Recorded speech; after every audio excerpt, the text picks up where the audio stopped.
ہم لوگوں کو پیار ہو گیا ہے سامنے والا کتنا، اور جب تک ہمارے کام کا کوئی شخص رہتا ہے تب تک ہمارا تعلق بھی رہتا ہے، اور جب وہ ہمارے کام کا نہیں ہوتا تب تک ہمارا اس کے ساتھ تعلق ٹوٹ جاتا ہے۔ یاد رکھیے میرے بھائی، جب رشتے کی یہ بنیاد ہو نا، پھر اس میں وفا نہیں ہوتی، پھر اس میں وفا، آپ کہتے ہیں سامنے والا وفا نہیں کر رہا، تو بھائی وفا کی بنیاد ہی نہیں تھی یہ رشتہ، یہ بنیاد نہیں تھا وفا کی، وفا کی بنیاد نہیں۔ اللہ تبارک و تعالیٰ نے قرآن مجید میں صحابہ کی دو قسمیں بیان کی اور فرمایا دونوں کے ساتھ میرا وعدہ ہے کہ میں دونوں کے ساتھ اچھا سلوک کروں گا۔ یہ سارے ستارے ہیں پر قسمیں دو ہیں، قسمیں دو، قبل الفتح اور بعد الفتح۔ ایک قسم وہ ہے جو فتح مکہ سے پہلے کلمہ پڑھ کے مسلمان ہوئی، ان لوگوں کی درجہ اللہ کی بارگاہ میں زیادہ ہے۔ جو فتح مکہ کے بعد مسلمان ہوئے، اگرچہ وعدہ ان کے ساتھ بھی رب کریم کا ہے، سارے ستارے ہیں، سارے عظمت والے ہیں، لیکن چونکہ فتح کے بعد آئے تو ان کا وہ والا درجہ، ان کا درجہ زیادہ ہے جنہوں نے اسلام کی غربتوں سے پیار کیا، جنہوں نے بھوک سے پیار کیا، جنہوں نے بدر کی تنہائیوں سے پیار کیا، جنہوں نے احد کے پتھروں سے پیار کیا، ان کا درجہ شریعت میں زیادہ ہے۔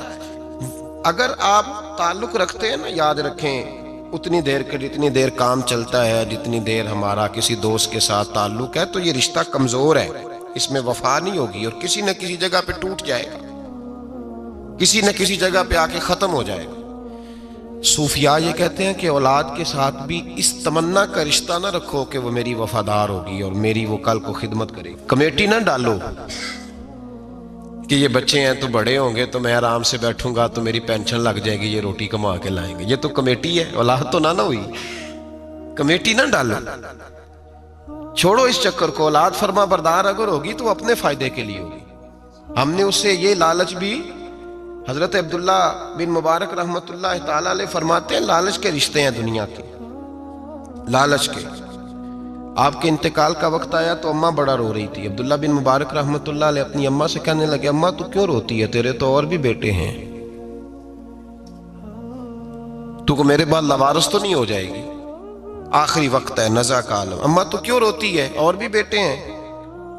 تو اماں کہنے لگی بیٹا اور بھی بیٹے ہیں پر جس طرح کا دھیان تو رکھتا تھا وہ نہیں رکھتے، جس طرح وقت پہ دوائی تو لا کے دیتا تھا وہ نہیں لا کے دیتے، جس طرح تو میرے کھانے پینے کا خیال رکھتا تھا وہ۔ کہنے لگے اچھا اماں اس کا مطلب ہے تو مجھے نہیں رو رہی، تو اپنی ضرورتوں کو رو رہی ہے کہ روٹی کون دے گا، کھانا کون لائے گا، دوائی، میں سمجھا تھا شاید مجھے رو رہی ہے۔ بیوی سے پوچھا تو کیوں رو رہی ہے، تو کہنے لگی تیری وجہ سے میری بادشاہی تھی، تو موجود ہے تو خاندان میں، معاشرے میں میرا ایک وقار ہے، تیرے بعد تو بیوہ کی زندگی ہوگی۔ آپ فرمانے لگے اوہو میں سمجھا تھا شاید مجھے رو رہی ہے، تو اپنے وقار کو رو رہی ہے۔ بیٹوں اور بیٹیوں سے پوچھا تمہاری آنکھوں میں کیوں آنسو چھلکتے ہیں، کہنے لگے ابا جس پیار سے باپ شادی کرتا ہے دوسرا کوئی نہیں کر سکتا، اور جس محبت سے باپ لا کے کما کے دیتا ہے دوسرا کوئی نہیں دے سکتا۔ فرمانے لگے اوہو میں سمجھا تھا مجھے رو رہے ہو، تم تو شادیوں کو رو رہے ہو، میرے ساتھ تو تعلق ہی نہیں۔ پھر عبداللہ بن مبارک رونے لگے اور پھوٹ کے روئے۔ کسی نے کہا آپ کیوں روتے ہیں، فرمایا آج سمجھ آئی ہے میرے ساتھ اگر بے لوث رشتہ ہے تو یا خدا کا ہے یا محمد مصطفیٰ کا ہے صلی اللہ علیہ وسلم، آج سمجھ آئی ہے۔ وہ میں نے جن کے ساتھ تعلق مضبوط کیا ہی نہیں، کبھی فجر چھوڑی، کبھی زور چھوڑی، کبھی یہ رہ گیا، کبھی وہ رہ گیا، کبھی داڑھی کا پروگرام بنا، کبھی رہ گیا، جن کے ساتھ میں کمزور تھا وہ میرے ساتھ مضبوط تھے، اور جن کے ساتھ میں مضبوط تھا ان کا میرے ساتھ کیا حال تھا۔ یہ کمزوری ہے رشتوں میں، وفا نہیں۔ ہمیں تو بھائی کام پیارا ہے، چم نہیں، بالکل۔ بچے شکایت کرتے ہیں، کہتے ہیں ابا کماؤ پتر سے پیار کرنے لگا ہے، بچے شکوہ کرتے ہیں، کہتے ہیں جو آدمی جیب میں زیادہ پیسے ڈالتا ہے ابا جی کا پیارا ہے۔ باپ شکوہ کرنے لگے ہیں، کہتے ہیں میں مالدار ہوتا تو میرے بچے بھی فرما بردار ہوتے۔ رشتوں کو روح کا رشتہ بنائیں، وفا کا رشتہ بنائیں، وفا کا۔ کتے کا ذکر قرآن پاک میں آیا ہے، اس لیے آیا ہے کہ اس نے اللہ کے ولیوں سے وفا کی تھی، اسی آیا ہے کہ اس نے اللہ کے ولیوں کے ساتھ وفاداری کی، وفاداری کی تو اللہ نے اس کا ذکر قرآن میں۔ ایک بادشاہ تھا،